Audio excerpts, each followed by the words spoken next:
महिलाएं बुजुर्ग अक्सर ही बड़ी रकम बैंक में एफडी या दूसरी स्कीम में निवेश कर उस पर मिलने वाले इंटरेस्ट से अपना खर्च चलाते हैं। कई बार तो उन्हें पता ही नहीं होता है कि उनको मिलने वाले ब्याज पर सरकार टीडीएस ले रही है। कई बार पता होने के बावजूद इसे बचा नहीं पाते हैं। 1 फरवरी को पेश हुए बजट में टीडीएस से बुजुर्गों समेत सभी को सरकार ने राहत दी है और ये फैसला मिडिल क्लास को ध्यान में रखते हुए लिया गया है, जिसमें टैक्स पेयर्स को 12,75,000 रूपए तक की इनकम पर टैक्स में छूट के साथ टीडीएस में भी छूट दी गई है। पर्सनल फाइनेंस के सीरीज में हम आपको 1 अप्रैल से लागू होने वाले टीडीएस के नए नियम और उससे होने वाले फायदे की पूरी डिटेल दे रहे हैं। साथ ही टीडीएस से बचने के उपाय भी बता रहे हैं, जिसे बैंक अक्सर इन्वेस्टर्स को नहीं बताते हैं और टीडीएस काट कर सरकार को दे देते हैं।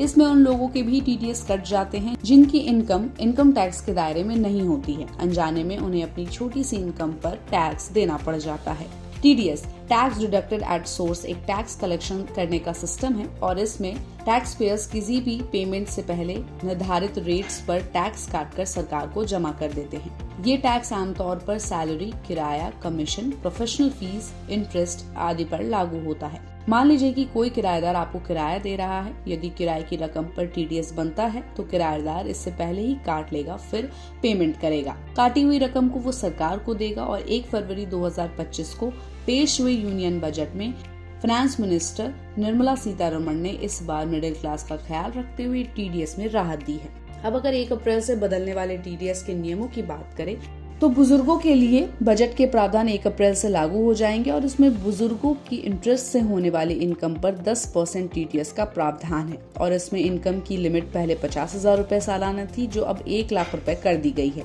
यानी सालाना 1 लाख की इनकम पर कोई टीडीएस नहीं लगेगा। 1,01,000 रूपए या इससे ज्यादा होते ही 10% टीडीएस सरकार को देना पड़ेगा। अब आते हैं सामान्य नागरिक। यदि किसी भी स्कीम में पैसे लगाकर इंटरेस्ट से इनकम करते हैं तो उन्हें पहले 40,000 रूपए से ज्यादा की इनकम पर 10% टीडीएस देना होता था।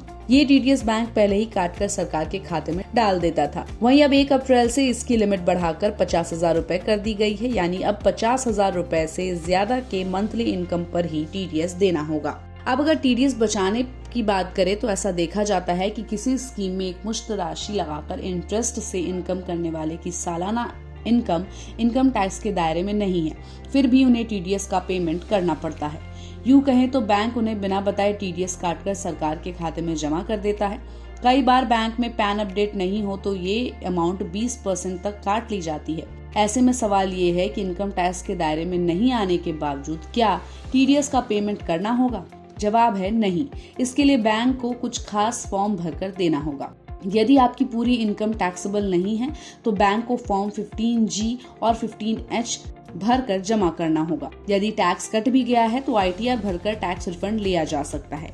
इन्वेस्टर्स को कोशिश करना चाहिए कि ऐसी स्कीम्स में निवेश करिए जिसमें टीडीएस नहीं कटता हो, जैसे किसान विकास पत्र। बेहतर होता है कि एक ही बैंक में एक ही स्कीम में सारे पैसे लगाने की बजाय अलग अलग बैंक और अलग अलग स्कीम में लगाएं। इससे किसी एक स्कीम के पैसे को तोड़कर लेना भी पड़े तो फाइनल और नुकसान ज्यादा ना हो। तो इस पूरी खबर पर आपकी क्या राय है? हमें अपनी राय कमेंट बॉक्स में दे और ऐसे ही अपडेट्स के लिए देखते रहिए गुड रिटर्न्स। हमारे चैनल को लाइक और सब्सक्राइब करना बिल्कुल भी मत भूलिएगा।